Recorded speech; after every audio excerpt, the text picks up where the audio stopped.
Welcome, listeners, to www.ironradio.org, the website and podcast for all things strength sports and sports nutrition. With your hosts, Lonnie Lowery. Remember, Phil is like a gnarled old oak tree held together with scar tissue and bone spurs. Rob Fortney. And I'm telling you, the pain that I would suffer was beyond excruciating. And Phil Stevens. Just do it, Rob. You'll kill all those nerves. Thanks for listening.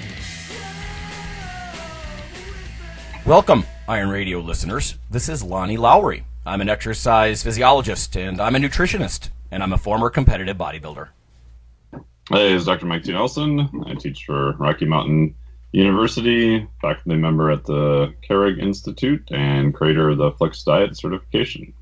Yes, you are. That's right. All right. We have one little bit of news today, and then we're going to reply to an iTunes request. There was actually an iTunes review, which is favorable. I mentioned it in weeks past, but essentially it was, can you guys talk more about the how and why of muscle mass gain? And nice. Yeah, I mean, this is woven into almost everything we do, but it's worth revisiting and putting it in a nice sort of packaged episode, right? Just mass gain. So we're going to, actually 2 episodes. So today, Mike and I are going to talk about the how and why of food and recovery. And then we'll get a clip from Phil. Hopefully he's on the road, so he can't join us live. But we'll get his nutrition tips, and I think we can all guess they're probably very straightforward, like eat more brownies. Lonnie, just you eat more food. Right, and right. And, you know, it belies his sophistication, right? It's not like he's a simpleton. Yeah. He's just, you know, simple is not always unaware, you know, anyway. Yeah. But, okay, first the news. Strength and muscle sport news. I only have one piece. This came to me from a colleague. It's about coffee, right? Listeners know that we like this stuff for all kinds of reasons.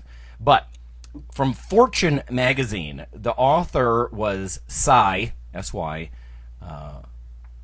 Mukherjee, Mukherjee. So if you want to follow up, that's Fortune magazine. Obviously, this is science journalism, and a lot of people know how I feel about that. But sometimes it's good, and this is a high-end magazine, so it's quite good. Essentially, it says, good news for coffee lovers, including those who indulge heavily. Yet another study has found a link between drinking coffee and long life, or longer life. So this is just adding to the list, but it says National Cancer Institute researchers analyzed 500,000 people in a UK large-scale genomic and health database. So essentially it's observational data, right? And everybody knows, Dr. Nelson and I have talked about this enough, but observational stuff is correlation. It's not causation, right? So coffee is going to cause you to live longer, but you do get these interesting or suspicious maybe connections, right? Relationships from this kind of stuff. So it's an existing database. The study took place over 10 years, and it was published in JAMA, Internal Medicine. So very high-end stuff. The results, it says, were encouraging for coffee drinkers of all stripes. Decaf, instant, people who have variants of genes associated with the metabolizing of coffee, even people who drink up to 8 cups of coffee per day, so heavy drinkers. It says drinking coffee was associated with lower mortality risk over the study period compared to non-coffee drinkers. So again, they're comparing. That's how oftentimes we get things in research, right? We're going to compare 2 things. So again, they warn that causation is not really, even if it's implied. In fact, Mike, you and I have both seen researchers. They'll look at observational cross-sectional stuff, and if a correlation is very strong, they slip into causative kinds of conclusions, you know. It's hard not to do that. And I want to go on a tutorial about this, but I always talk about the ice cream catastrophe, right? The number of servings of ice cream go up in the summer, and so does murder rates. Ice cream is not causing people to murder each other, you know. So there's other things at work. Anyway, it says a couple of interesting things here. Notable associations were between people who report drinking more coffee and the protective effects against cardiovascular disease. And they have some quotes in here from various pediatricians and professors. As far as cardiovascular disease, there was a 2014 systematic review said 3 to 5 cups per day seems to be that sweet spot. And that's pretty typical of what I've seen. There's sort of some studies say it's more of a threshold, like you need to get up into that range. Some of them just say more is better, up to about 5 or 6 cups a day. This one is actually looking at people with up to 8 cups per day. Now, we have to define what a cup is, and I don't want to bore people with that kind of stuff, but, is it the pinky extending 5-ounce cup, a fancy serving? Is it an 8-ounce standard, 8 fluid ounce cup? Is it the kind of cup that most of us drink, which is probably a 12 or 16 or 20-ounce cup?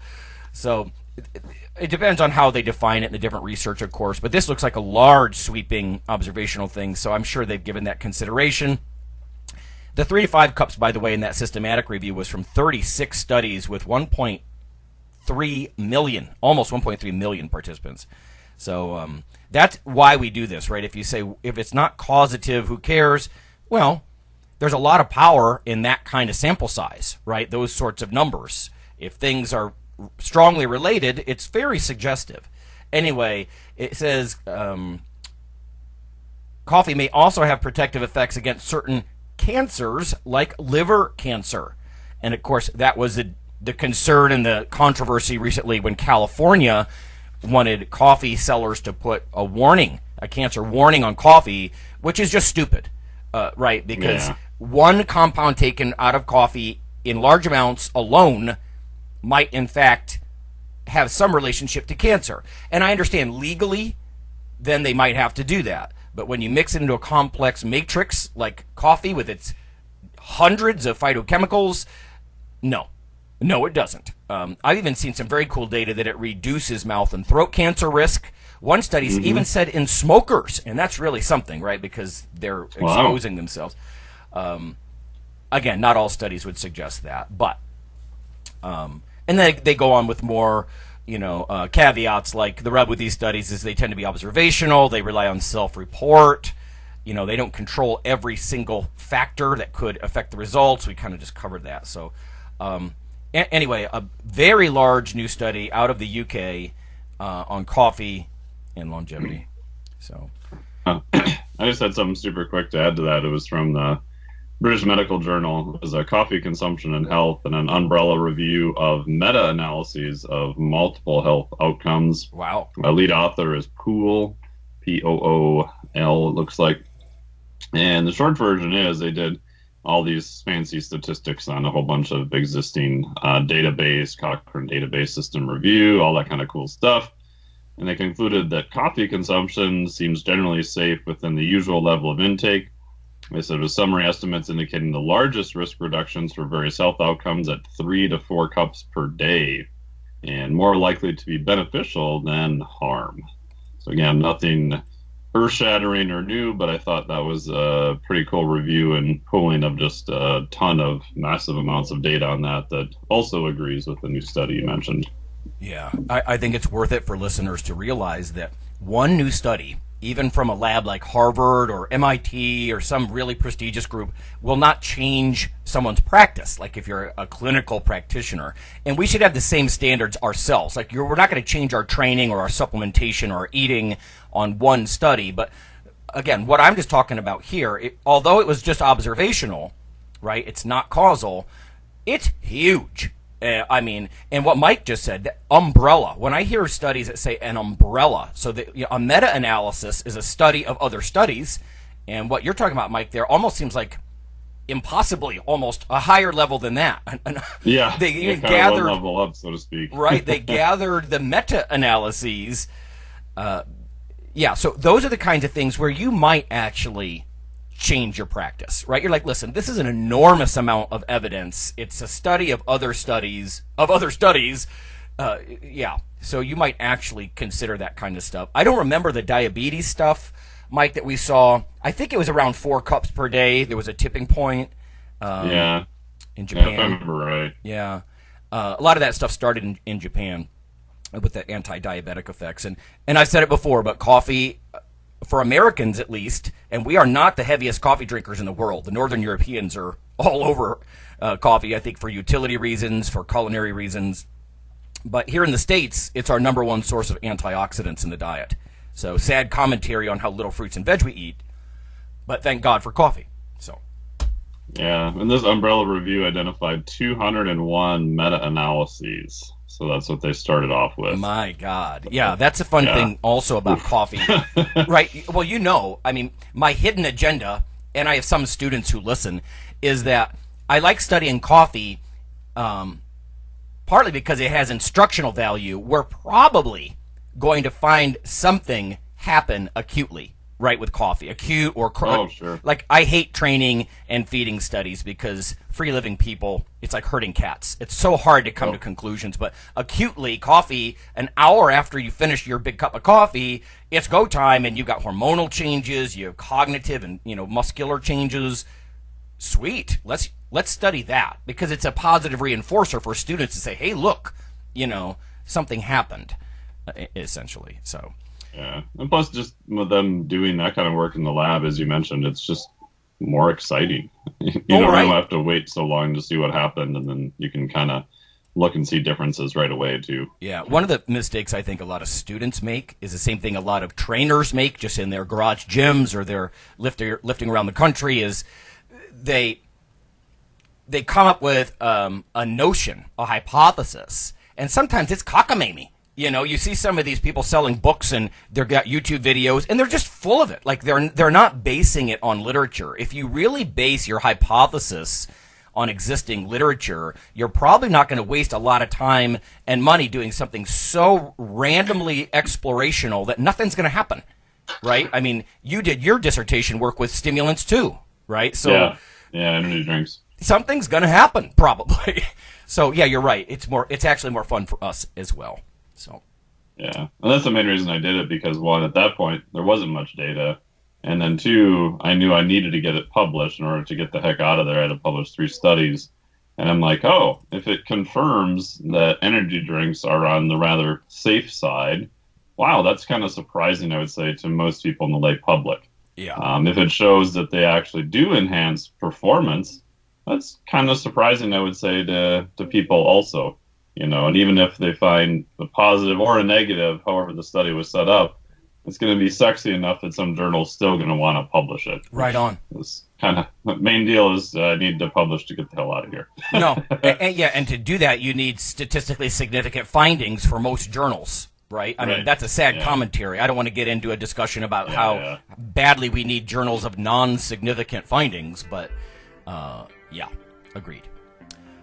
Okay, well, we'll probably touch on that just a little in our mass gain plan. So if you tuned in for that and you're ready for it, we're going to go to break early here. So we come back. I'm going to sort of interview Mike, and then I'll interject a few things about essentially the IronRadio plan on building muscle mass. And we're not just going to tell you how, but also why, some of the underlying mechanisms. So we'll be back in just a bit.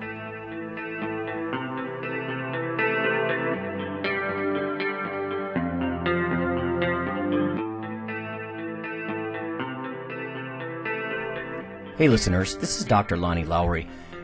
If you've ever had anyone critique you on your protein intake as part of your weightlifting lifestyle, oh, you poor meathead, all that extra protein is going to rot your kidneys or weaken your bones or dehydrate you or give you gout or who knows what. There is a book available. You could simply Google CRC Press and Lowery. And what I've done is reach out to experts all over the world and create a book, a single compendium that you can hold up and say, this is why I consume extra protein. This can be very valuable when you're being quote-unquote educated by various professionals on the topic. There's an enormous amount of literature in this book on the safety, the effectiveness, how protein works in cells, the history of protein and weight trainers, much more. So again, please check out CRC Press and Protein and Lowery. You can just Google that, and I do, full disclosure, I do make a small single-digit royalty on the book, but that's not why I did it. I did it so we can all have something, our particular population, to both defend what we do and to inform our nutrition and our eating. Thanks.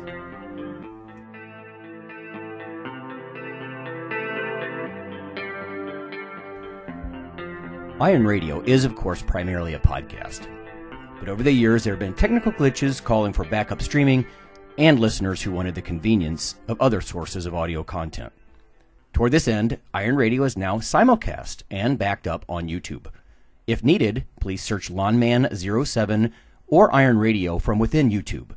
There's not much video, but if you like to listen through YouTube on a Roku or other living room device, there you go.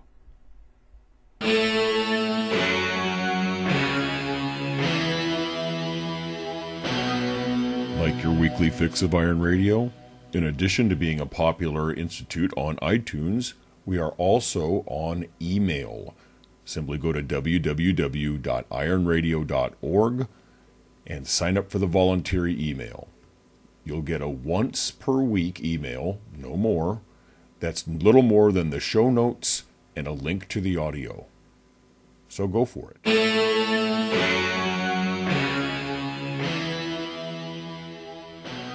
All right, guys and gals, we're back. It's Mike and Lonnie, and hopefully we'll check in with Phil here. And we're going to talk about the Iron Radio mass gain plan, how and why. I think it's important. Phil will even say this with training type things. And again, training is going to be a different episode. We'll do a training version of the mass gain plan at a later date. But Phil always says, if I can't explain why I'm doing something with a client, then I'm not really worth my salt, So we'll talk about why. Let's start with some of the obvious things that have the biggest impact. Before someone goes and buys some foolish little testosterone-boosting herb or something, the big changers really are things like calories and protein intake. Let's start with calories, Mike. So daily recommendation, how you might split that up across meals. Let's get some calories in these guys, always thinking about growth. Yeah. Usually I find, if a guy comes to me and says, hey, I'm really trying to gain some mass, I've been trying to do it, it hasn't happened, pretty much 90+% of the time I would say they're just not eating enough, which again I know is an overly simplistic thing, but it's like you're trying to put little spoilers on the car instead of upgrading the engine. You're kind of doing all the minor stuff. Yeah. Which begs the question that, well, exactly how many calories do you need? I've had some people do pretty good at 3,000, which I'd say is probably on the lower end. Some up near 4,000, 4,800. I used to use more of the little equations, Harris Benedict and all the different ones. And I don't know. Over time, if I'm working with someone one-on-one or online, you have the luxury of being able to make changes. And what I do is I just say, okay, if you've been trying to gain mass and you've been pretty much weight stable for 2 weeks, let's just do a diet log. Don't change anything. Just tell me exactly what you're eating. And I'll just run it and look and see exactly where they're at. And then I'll just assume that, okay, this point, whatever it comes out to be, say they're under eating, so they're at 2,800 calories, that they're probably just pretty weight stable at that point. So then I'll just slowly start going up from that point.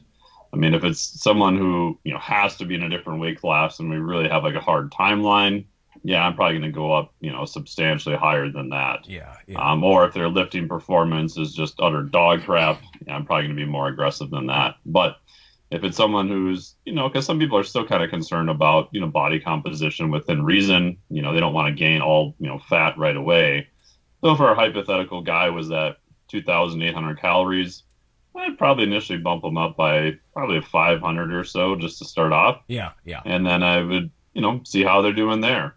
Performance starts going up and they're like, yeah, it's pretty good. Yeah, not really gaining a whole lot. Then I'm just going to keep, scaling them up.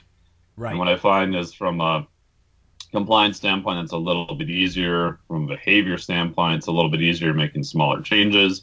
And then a lot of people are kind of secretly worried, like I said, about gaining too much fat. And you're making a smaller change, so it's unlikely that that's going to happen at all. Yeah. If I can interject just there. Yeah. Yeah. One of the things that you're partly alluding to, I think, and what people don't do is progression models with nutrition. Yeah. Yep. like when you mentioned the Harris-Benedict equation, or I work with a lot of dietitians, they'll say, "Oh no, Mifflin St. George is the new one." Yeah. It's like, do you know there are hundreds, Yeah. and practical daily intake, they're a nice exercise to go through when you're starting out as a student, because you start to understand what affects it. Height, weight, your gender, your age will actually subtract off, your daily requirements kind of thing, because your metabolism slows a little. Well, if you lose muscle mass, and et cetera. But there's a progression thing here, but also the idea that those equations, they pretend that your metabolic rate is only based on your height, weight, age, and gender, and they don't take into account that metabolism is dynamic, right? So you're an engineer, you know this stuff better than I do, but a car's engine is not going to change dramatically over a few weeks. It is what it is, but we are biological wetware kind of machinery, and our metabolism goes up and down. So imagine like if your thyroid function falls, that Harris-Benedict equation is now off because it's just looking at your height, weight, and age, essentially, right? So metabolism is dynamic. Like I start off with 500, maybe up to 1,000 calories extra. It depends on someone's baseline, like you were saying. How big are they? Yeah. How hard are they training? And again, that's for another day. But I remember when I was trying to gain weight in San Diego, I was eating about probably 2,800, 3,000 calories a day when I started, and I did a behavior modification project, and I've mentioned this before, but I tried to eat 4,500 calories every day for 8 weeks. Hard. It is hard. I mean, and if you're chugging Coke, 2 liters of Coke, and washing it down with a Big Mac or multiple Big Macs and fries, maybe not as hard, but 4,500 of reasonably, I don't like the word clean, and I know you don't either, but real food even. On diet, real whole food. Wow, that's hard. When I hear boasts on ESPN about, this or that swimmer ate 12,000 calories a day, bullshit. I don't buy it. He'd have to eat with a snow shovel and live on the toilet. There's no, there's no way. I don't think. Again, not if you're going to do it clean, which is why I know Phil likes to quote unquote dirty it up a little bit. Like forget about worrying about carbs and sugars or the fats and the brownies. Eat the damn brownies. And he doesn't even count much at all. He says, "What weight do you want to be? Let's completely recklessly overindulge until you get there, and then we'll back off a little." And so I know people do worry about fat gain. Obviously, if all the weight gain is coming on around your midsection instead of across your shoulders and your arms, that's probably not good, whatever you're doing, but that's why monitoring is important. But anyway, I like about 4 meals daily, 4 to 5 meals. So you're talking about literally like 1,000-calorie meals if you're breaking that down. So that's a good-sized meal. So how many meals do you go with, Mike, in a day, typically, for people? I usually try to have them get up to close to 5, just from a practicality standpoint.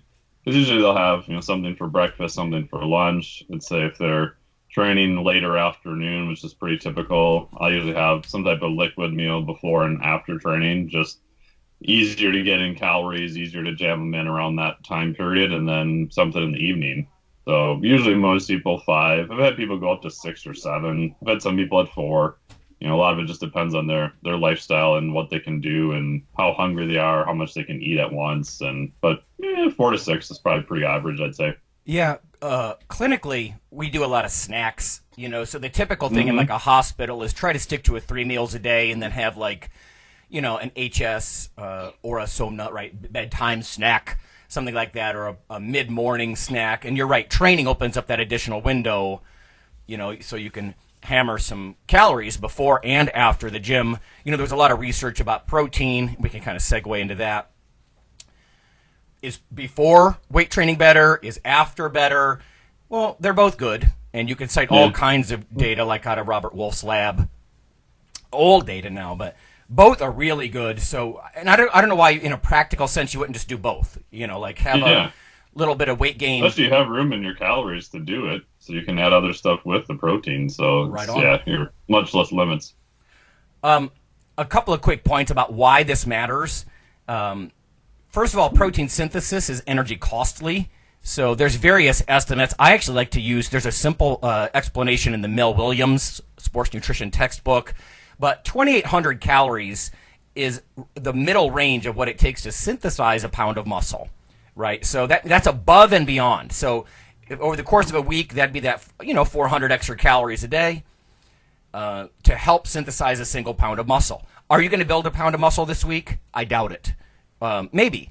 And it depends if you're a beginner or not. But part of it is protein synthesis is simply costly. You need energy to do it, not just building blocks and protein, but you do need high-quality protein. Also, all those calories, your insulin levels are going to be higher. There's some interesting data that higher insulin levels, it's a storage hormone, but it also lowers sex hormone binding globulin. And I don't know how impactful this really is, but I think it's interesting that all those calories, they help get your testosterone levels up, because if you're low cal, you get reduced LH and slightly lower testosterone. You can see that in like dieting wrestlers and whatnot.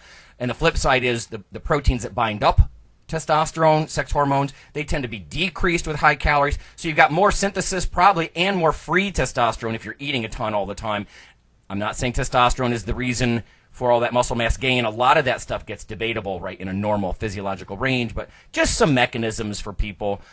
Mike, can you think of anything about just sheer calories and the mechanism why they work so well?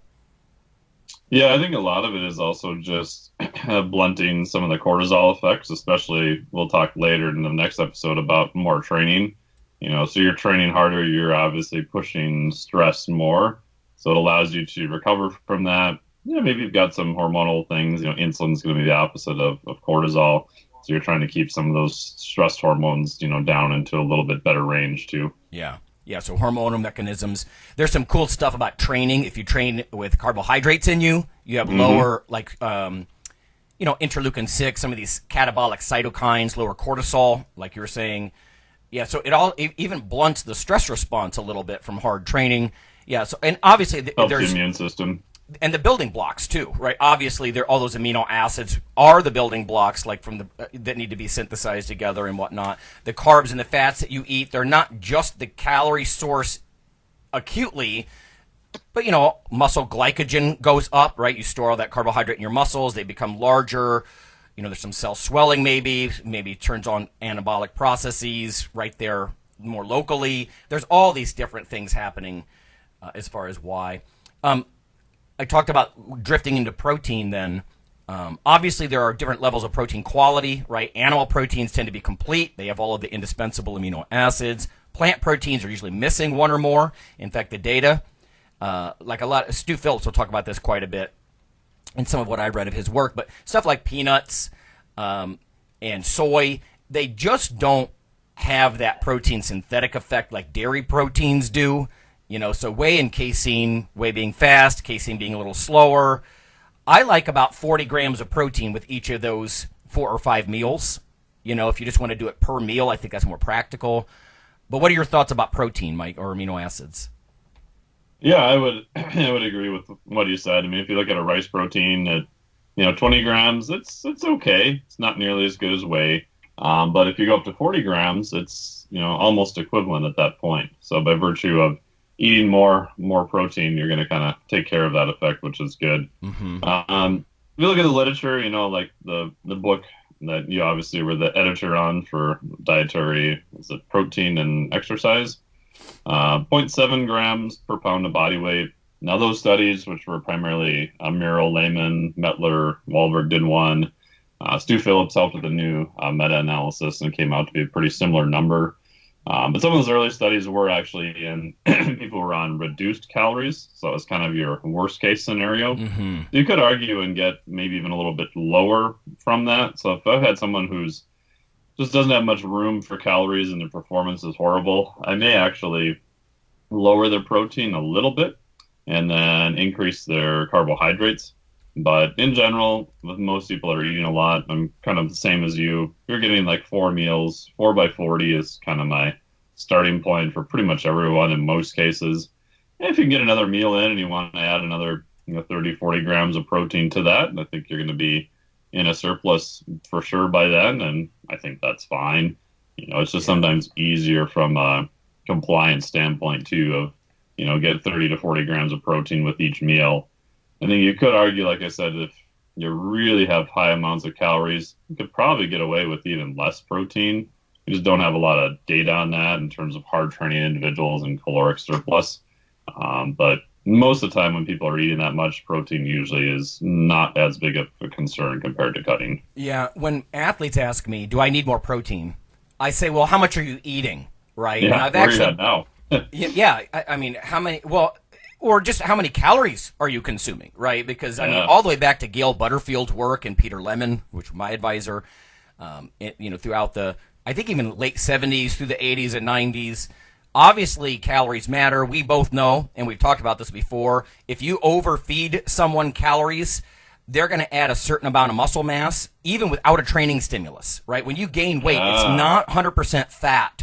So protein and calories are mutually dependent, sort of. One's the fuel and one's the building blocks. And obviously you need both if you want to build a structure, right? So, yeah, that was Levine's work from Mayo, where he took average people who were not training, took 8 weeks and overfed them by 1,000 calories per day. And he was trying to look at how much fat they would gain.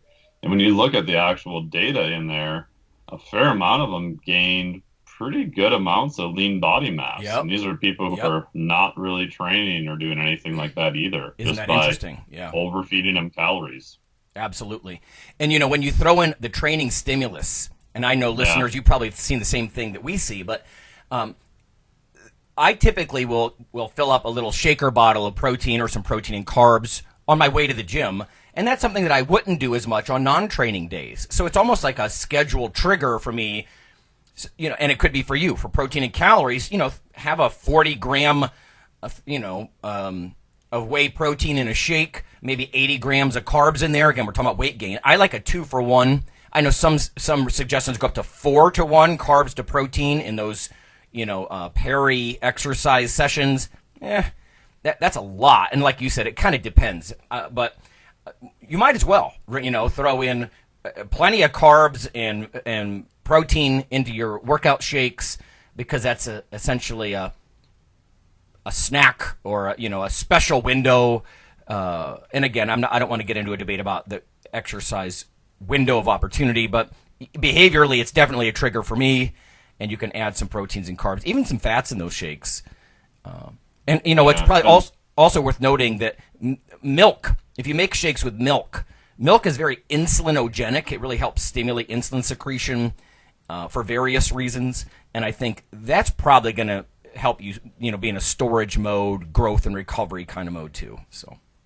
Yeah, and people forget that all the crazy vasodilators and all that other kind of stuff they're using, that insulin is probably one of the most potent vasodilators that we have any direct control amount. Yeah. So if you're taking in whey protein, which tends to be more insulinogenic, high fast-acting carbohydrate. I like Vitargo. I don't make any money from them, but they've got cool studies showing that it is a very fast-acting carbohydrate that's absorbed. Mm-hmm. I usually go 40 grams of protein, 80 grams of like a Vitargo beforehand. And that also helps with the vasodilation and the pump and the ability to train a little bit harder and all those things too. Yeah, I wish I had a quarter for every time I told someone who was on one of those NO products. I'm like, how about a big scoop of whey and a banana, an hour before? That'll help you. Plus then, you're getting the blood glucose levels up, the, vasodilatory effects, totally. All right, what about fats? People often avoid fats, and I don't want to talk about supplemental fats like fish oils because we're talking about gains here with a Z. But so I've suggested people put peanut butter just for the fat source, like make protein shakes that way. Some people will actually put heavy whipping cream, like I know you've played with that before in shakes. I've done that. Even oil, like it might sound gross, but even some neutral like canola oil or something in a shake. I mean, getting fat. Now, over the years, and I don't have the reference handy, it's on my hard drive, but I was looking, is there a tipping point? Like how much fat is too much in a meal? And I found one paper, they were just looking at RQ and things like that, and RER, and essentially saying it looks like somewhere around 20 to 30 grams of fat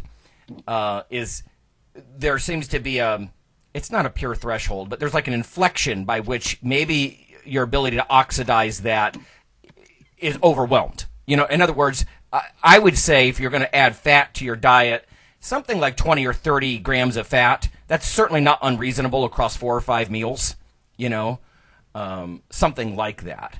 So, because it does make, you do start to think, well, if I eat 100 grams of fat in each of these meals, is that better? Well, it depends if you're putting on weight muscularly or around your midsection like we were talking about, I guess. But tips about fats, Mike? Yeah, so an amount that I usually have is a minimum for people gaining mass is 50 to 80 grams, and most of those people are going to be closer to 80. And that's definitely on the minimum side. A day? We talked about, per day. Yeah. Yep. So if your fat's super low, obviously testosterone is going to be impaired, recovery is going to be impaired. Yeah. Even just the amount of food choices you have, even trying to get below 50 grams of fat a day if your calories are pretty high, that takes a fair amount of work. And then after that, we'll get into carbs next, but I'll look at how many carbohydrates can they take, and then kind of what foods do they like.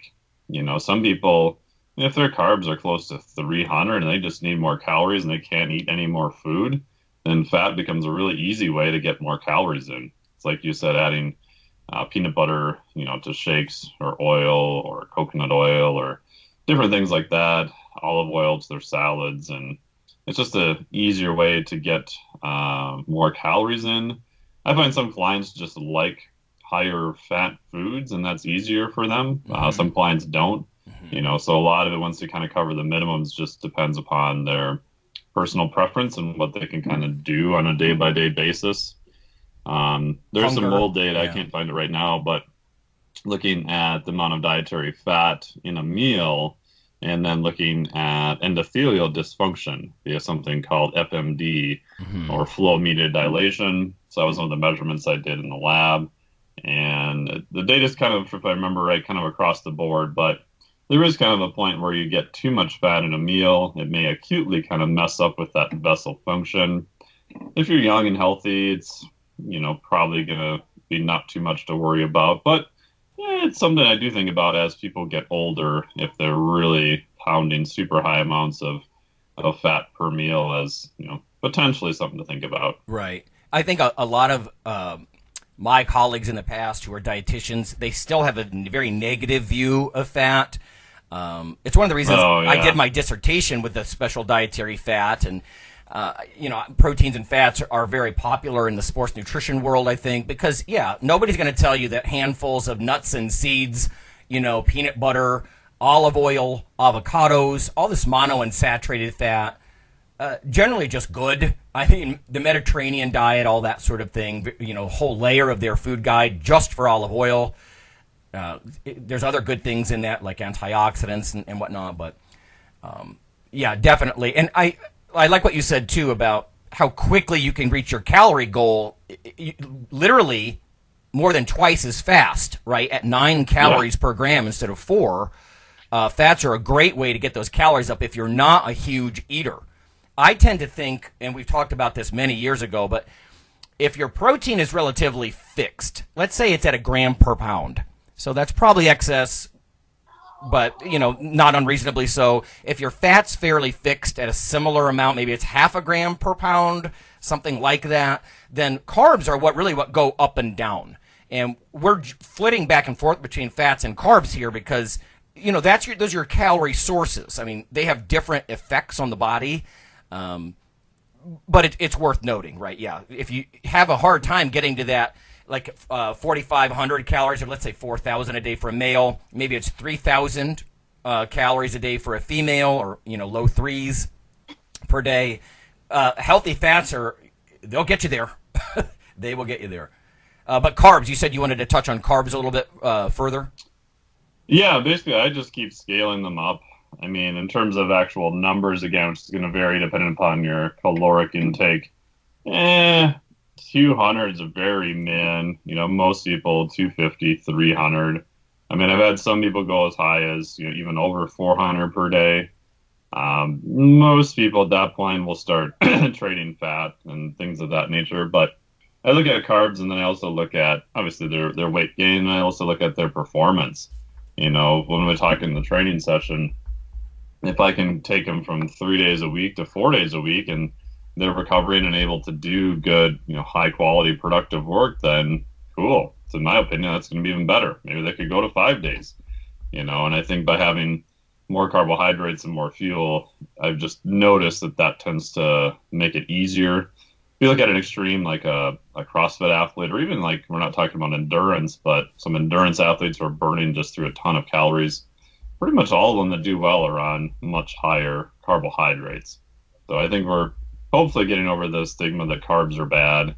So I've seen a few people, not so much recently, but in the past, where their protein was sky high, their fat was sky high, and their carbs are like 120 a day. And they're like, I'm doing my lean bulk. I'm like, well, how's that working for you? I don't know. My performance isn't so good. Right. Yeah. I'm like, let's just lower the protein a little bit back to a normal range, drop the fat a little bit, and increase carbs. And a lot of times, even by not changing calories, they're like, oh, my performance is so much better. And they start making progress again. Probably because the stimulus was being impacted. So right now, a quick. We'll get to this in a little bit, but if your sleep is very poor, I've seen some very cool data that you become a poor carbohydrate metabolizer, and you've done a ton of stuff with that metabolic flexibility and using metabolic cart and RER, and so getting adequate sleep is really important to this kind of thing. Let me give everybody some ballpark numbers when it comes to the macros and calories per day, as it were. So this is what I used to do roughly when I was always trying to gain weight all the time. I'm sort of past that in my career now, but so I would do about a gram per pound of protein. So 200 grams of protein times 4, that's 800 calories. I would do 500 grams of carbs a day, 4 to 500. So let's go 500, again, times 4 calories in each of those grams. That's 2,000 calories from the carbs, and then 100 grams of fat per day. So times 9 calories in a gram, that's 900 calories from fat. So we have 800 calories from protein, 2,000 from the carbs, 900 from the fat. That's 3,700 calories. That's going to make most people gain some weight. And I think in a reasonable range, right? That's not absurd. Yeah.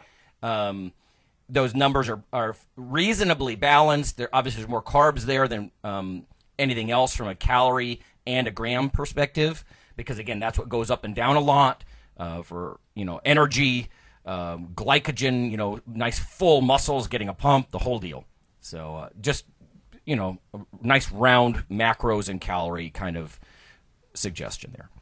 We already talked about on timing. days that don't train, would you have them go lower than that? Do you do like a zigzag or stagger calories at all, or you just try to go for just hardcore consistency, keep them the same everyday type plan? Yeah, well, as I alluded to before, I tend not to get that pre-post workout nutrition on the days that I don't do it, so I don't have that particular shake. So there's that variance. Also, if the calories are constant, let's say at that 3,700 every day, if the workout's not there, you're in more of a surplus, right? So your energy balance is fluctuating, even though your intake is not. So there's a lot of caveats to that. Influencers. So yeah, I used to just do it pretty much every day. The best I could.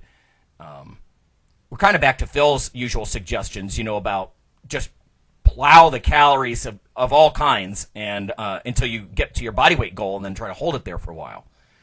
So. Yeah, I found if I have someone who just doesn't know what it's like to eat, I'll just give them like the stupid simple plan of, they're at 3,500 calories, train as much as you can and just do this every day. I won't move them up or down at all, because I just want just brutal consistency. And, and that's usually a lot of times the hardest thing. Behavioral. And then, if it's someone who's a little bit more advanced and they're maybe a little bit more worried about body comp, or maybe they've got some little bit wonky glucose insulin type stuff, then I'll probably do a little bit more staggered. And like you said, the simplest thing I'll do is usually drop their pre and post carbohydrate amount and just have more protein and a little bit more carbs and fat with each meal. But their kind of off day from the gym will be a little bit lower calories per se then. Right. Yep. Okay, let's talk about recovery and sleep and whatnot. Like, I don't want to get into a bunch of proactive recovery models. I mean, those are very important. We've had whole episodes on them.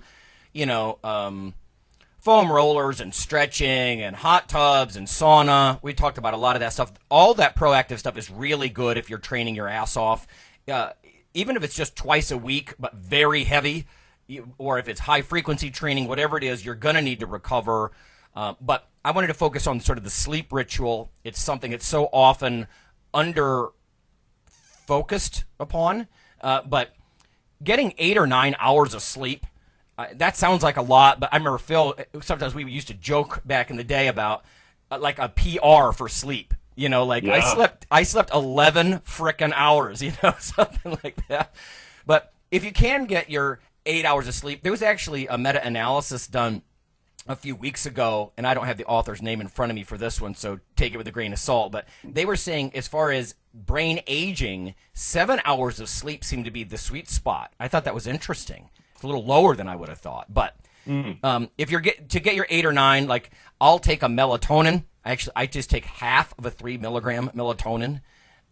It just seems to work best for me personally. I've known people that have to take a 5 milligram, dose, but I'll do that. And this is really on your tip, Mike, not at bedtime, right? But about an hour before bedtime, something like that. But I'll take a half a melatonin if I'm really having a hard time sleeping, whether it's from stress, from work, or overtraining, because overtraining can make it hard to get to sleep.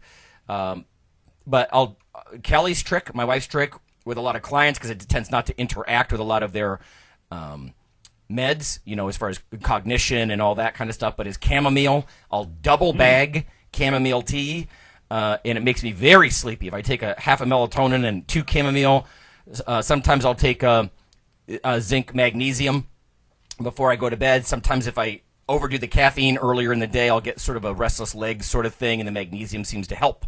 But the point is, I'll do that like literally at 8 p.m. I'll start this process at 8 p.m. And you might laugh at that, like, my God, you're so old. You get up early though, man. But if you're going to get up early and do your pre-breakfast walks, which actually that's getting ahead of us. But if you are putting on fat around your belly faster than you'd like, or your butt or your hips, depending on your gender and your hormones, that half-hour walk every morning before breakfast could be a fat-specific calorie drain that could help you during a bulking phase, I would argue. But and then a ready-to-drink at your bedside might be good too. So those things that don't have to be refrigerated now they're just golden. There's various ones, and you and I have talked about them in the past, Mike. But having one of those next to your bedside, so if I drink a cup of chamomile before I go to sleep, sometimes I have to pee. In fact, often I have to pee. I've heard clinical rule of thumb: if you have to get up to pee once during the night, don't sweat it. But if you have to get up twice or more, there might be some issues there. From either urine production or maybe prostate or whatever. Again, just a crude rule of thumb. But I usually get up around, 2 a.m. So if you're desperately trying to gain weight, and when I was bulking for my last run of competitions there a few years ago, I did this. I would roll over and slam some kind of like a whey casein blend. It's another meal snuck in there. Some people talk about the need for gut rest and that sort of thing, but when you're, in a 20-week bulking phase, damn it, gut rest be damned, bring it in. Just take it in. My brother used to say, just take it in. So ready to drink at your bedside, could be handy, either protein and carbs, fats, whatever. There's really just the spoilage thing. I don't think I'd want to drink something that was very protein in fluid that sat out for 6 hours, but anyway, so thoughts on sleep and recovery and their links to nutrition? Yeah. Briefly, sleep is huge, especially for insulin sensitivity, recovery. On a practical side, I tell people if you can, just keep going to bed earlier and earlier. I've got some data from the Oura Ring now, and I've got some stuff from the old Zeo, and I have seen that if people go to bed earlier, for the most part, you can get into different chronotypes and stuff like that, but for the most part, if people go to bed earlier, it appears like their sleep patterns are much better. And most people can't change the time that they get up anyway. So the only way they're going to get more time in bed and more sleep is to go to bed earlier. There's a super cool study I sent out to my newsletter a couple of weeks ago from Camera DM 2018, Anabolic Heterogeneity Following Resistance Training, a Role for Circadian Rhythm. This is in Frontiers in Physiology 2018.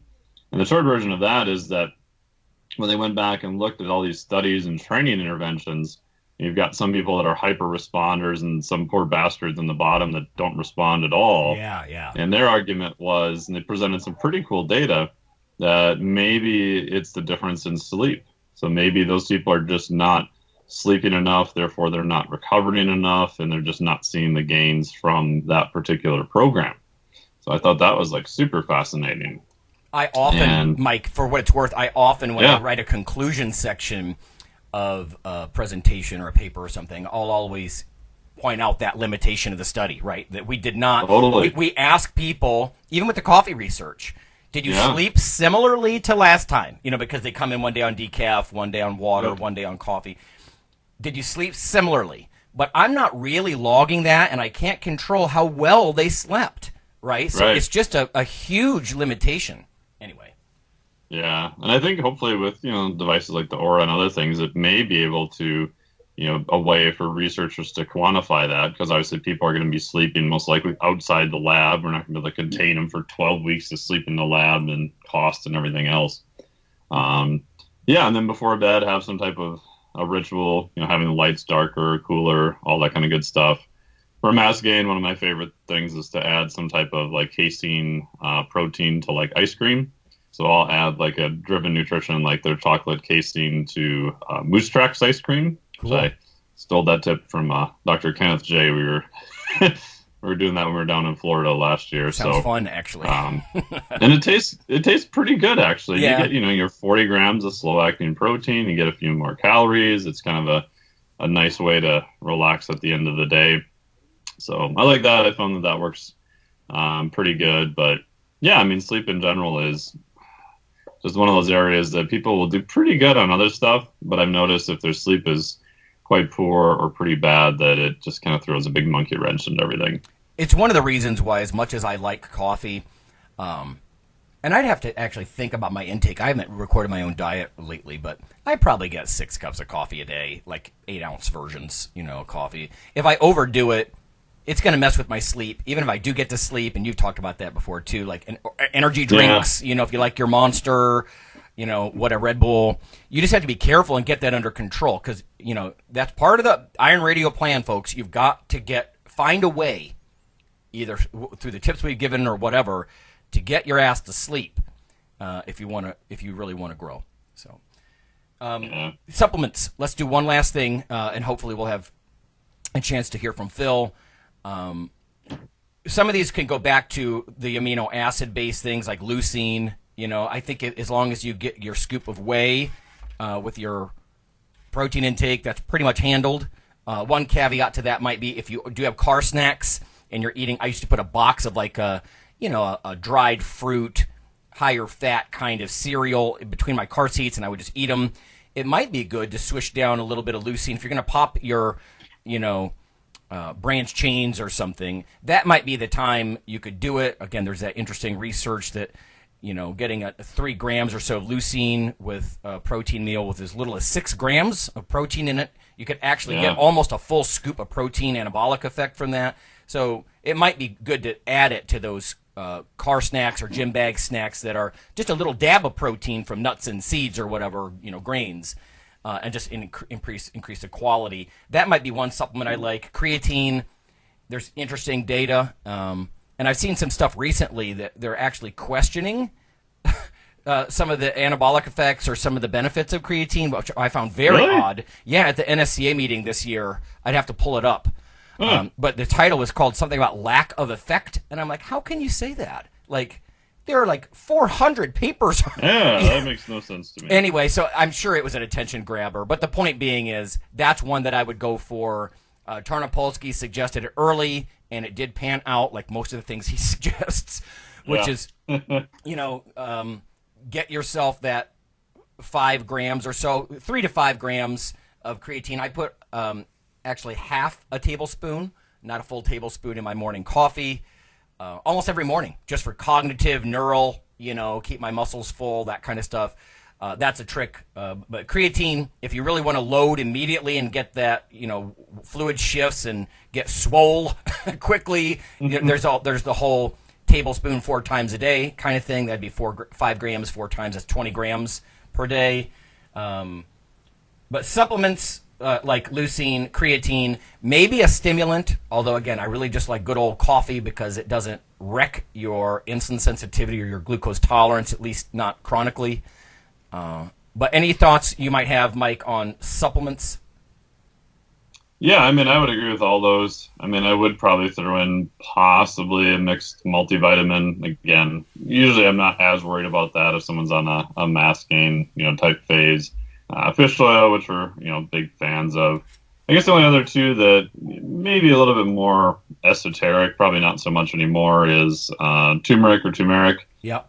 More for the possible inflammation effects. Some of the neuro effects, I mean, especially if I'm working with someone who's older, I do wonder about constantly locking up carbohydrates, pretty high. If I can get a continuous glucose monitor data on them, we can see when they kind of overshoot. That day is coming. Most people won't be able to do that, but it's getting to the point where I think that technology in the next couple of years is going to be pretty common. It'll just be a Bluetooth thing through your phone. So that'll be pretty cool to see when you're kind of overshooting and kind of beyond saturation, especially if they've got any history of neurodegenerative type stuff and they're a little bit older. In that same area, mixed cannabinoids or hemp oil, there's some very impressive data on that from a neuroinflammation standpoint and just possibly whole body inflammation. There's different products you can get that have that. They can ship to all 50 states. The THC is less than, I think, like 0.3%. That's not anything you're going to really feel anything from per se, but some pretty impressive data on that. Hey, Mike. They're probably the only other two I would add. So would that also affect your appetite or no?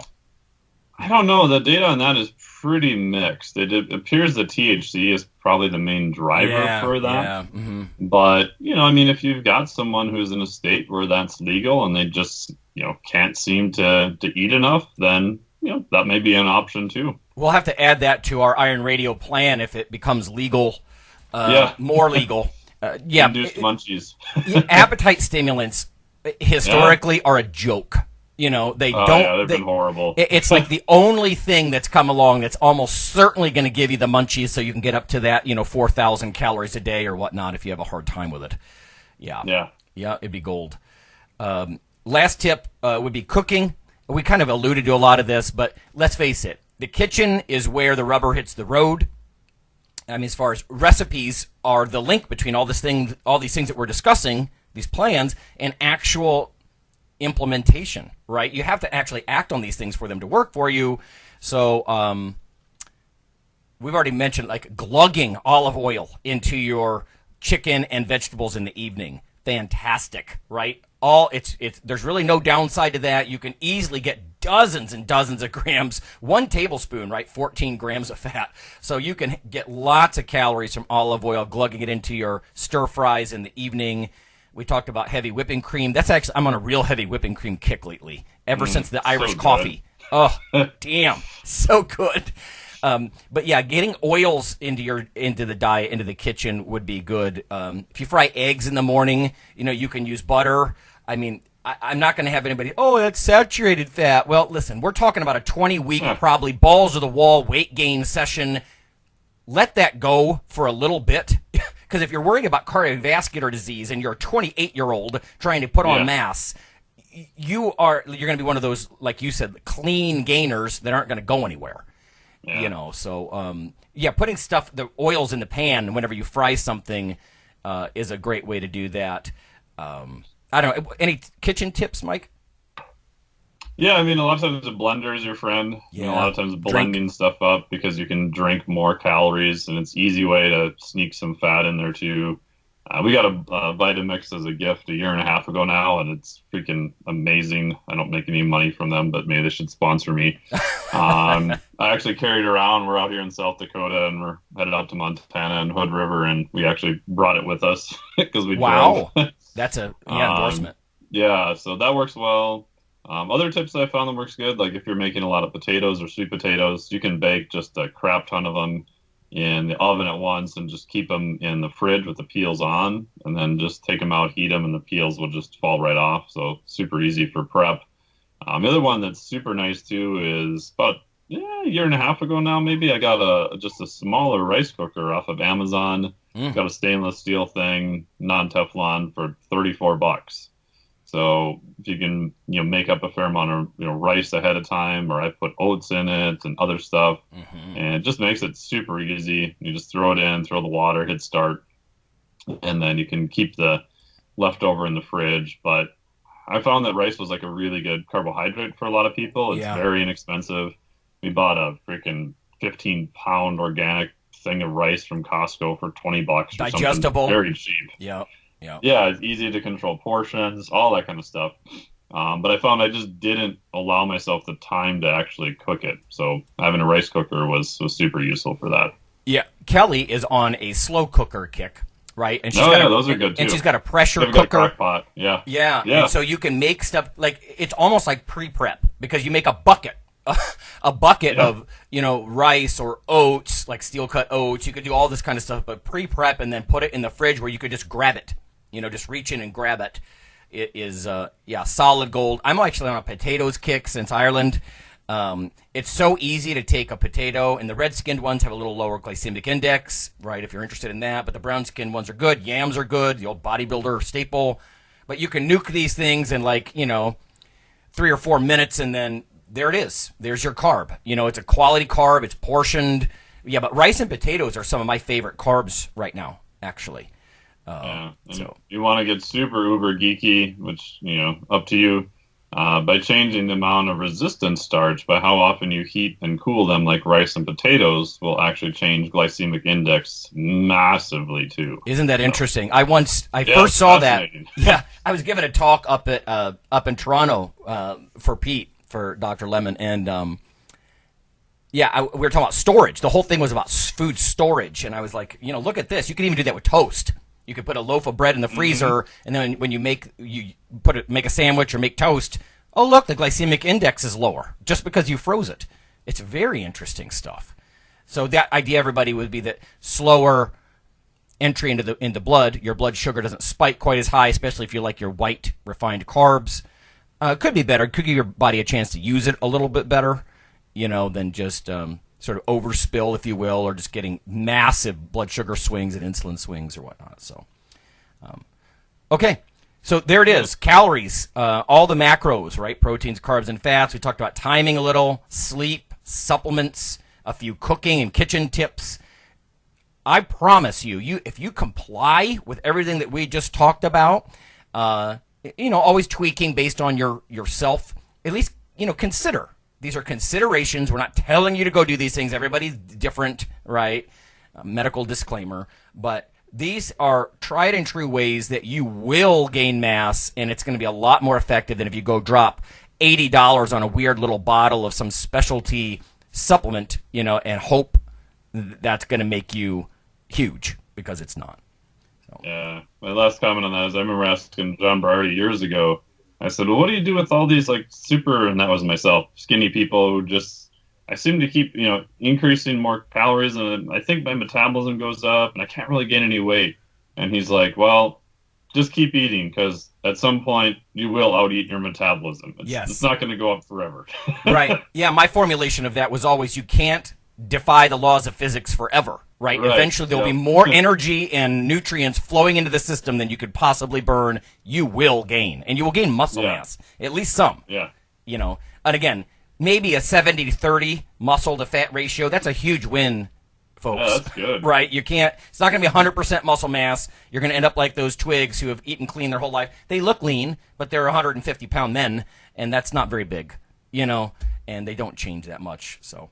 Yeah. I'm even at the point where I'll take a 50-50 gain, because for me to gain muscle is way harder than to lose up to a point. I mean, Definitely. To get very lean is harder, but, so find out whatever ratio is going to be acceptable to you also is going to be useful to know going into it. Yep. When Fortress was up around 300, there's been a few times in his career he's been over 3. And I actually asked him, how fat are you willing to get to keep adding muscle mass? And to get, he wanted to get I think a 750 natural raw squat, that's big, man. And I'm like, and he was basically starting to look like a sumo wrestler. I'm like, Rob, how big are you going to get?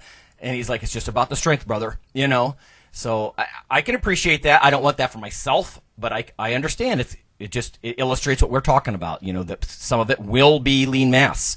Just from the huge amounts of eating. Okay, we'll go to Phil here, and then we'll call it a day. And next time we'll talk about the training and motivation side of mass gain. Hey everybody, this is Phil. Sorry, I was on the road. I had to coach a lift to a meet, but I'm giving you my top 3 tips as far as top 3 nutrition and recovery for mass gain. Number 1, I'm going to tell you something that we talk about at the gym, and this can go both ways, mass gain or losing weight. But basically, we call it eating like an asshole. So I haven't met anybody that I would consider has made it to a very impressive level of strength or size that during long periods of their life they didn't just eat like an asshole. Meaning, basically, what we mean by that is just eating to gain weight at all cost and training hard. And generally, if you have somebody that's obese, most likely they're eating like an asshole. So what we do is have them stop eating like an asshole. But I've got a couple of my guys doing it now, and one guy had never broke 200 pounds in his life, and now he's like 213. And you got to eat. You got to fuel the machine. If you're training your balls off, training balls out, and just go and eat and try and gain 20 pounds, 30 pounds, whatever. Get out there, train hard, eat hard. And then number 2 is sleep, and this is something that I didn't get right for a long time, just because of life. Life was in the way.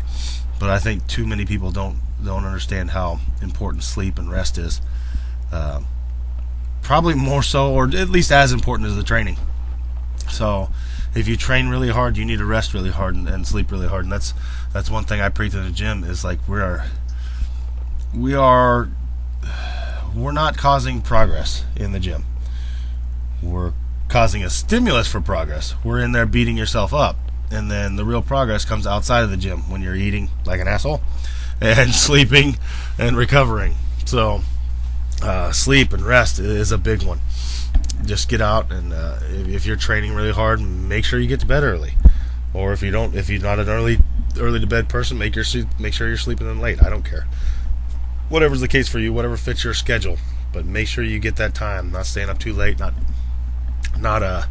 burning too many candles at once if you want to make good progress. I think also moving around. I think it's one of the big things that I got into that I think really pushed me forward was realizing at a point there, I think everybody gets new to it and they start thinking, oh, I'm into exercise, I'm into training, and you get wrapped up into like almost everything becomes that. Even like if you're going out for a hike or something, you're kind of you're thinking how many calories are burned and things like that. So I think just some relaxing, moving around. Just get out and walk, man. Just get out and do things and be active outside of your gym time. It's going to help you recover. It's going to help you build up your capacity to work and things like that. And I know it kind of goes against my rest thing, but you need to make that time for the rest. But in that other time, when you're not training hard, get out and move around. For me, a lot of that's moving around my farm, things like that, going for walks with the kids.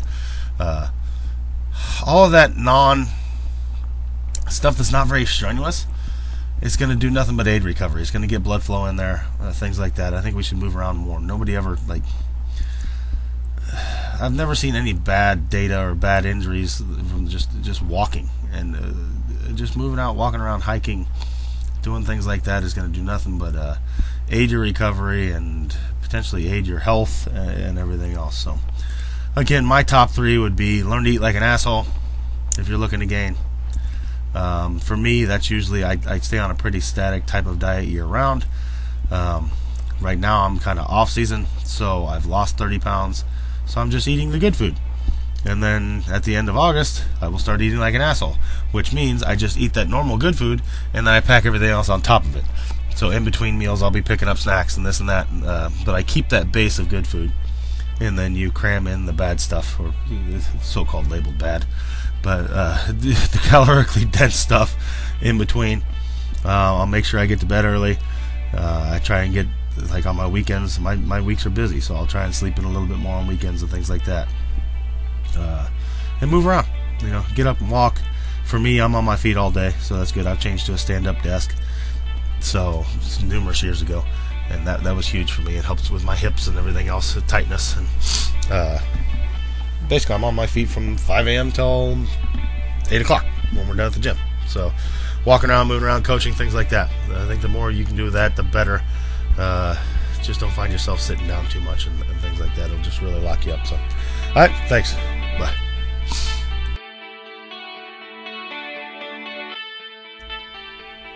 Hey listeners, have you seen the store at IronRadio.org? There are 3 halls in the store. One for Phil, one for Fortress, and one for myself, Dr. Lowery, and they're thematic. So you can go into our Halls of Iron store and choose based on your goal. If you need something to learn or read or something nutritional, you can look in my store, Lonnie's store.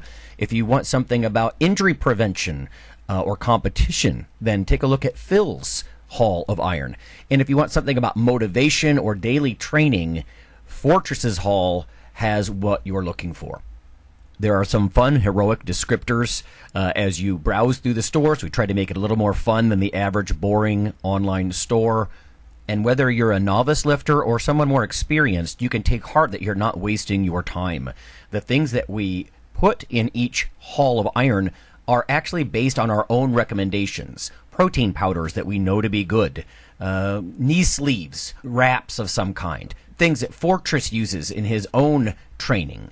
The stuff you see, you know is good. This way you don't waste time. So check out the Iron Radio store at IronRadio.org and let us know what you think on the forums, and certainly you can request products and we will screen them before they go in. So thanks for listening.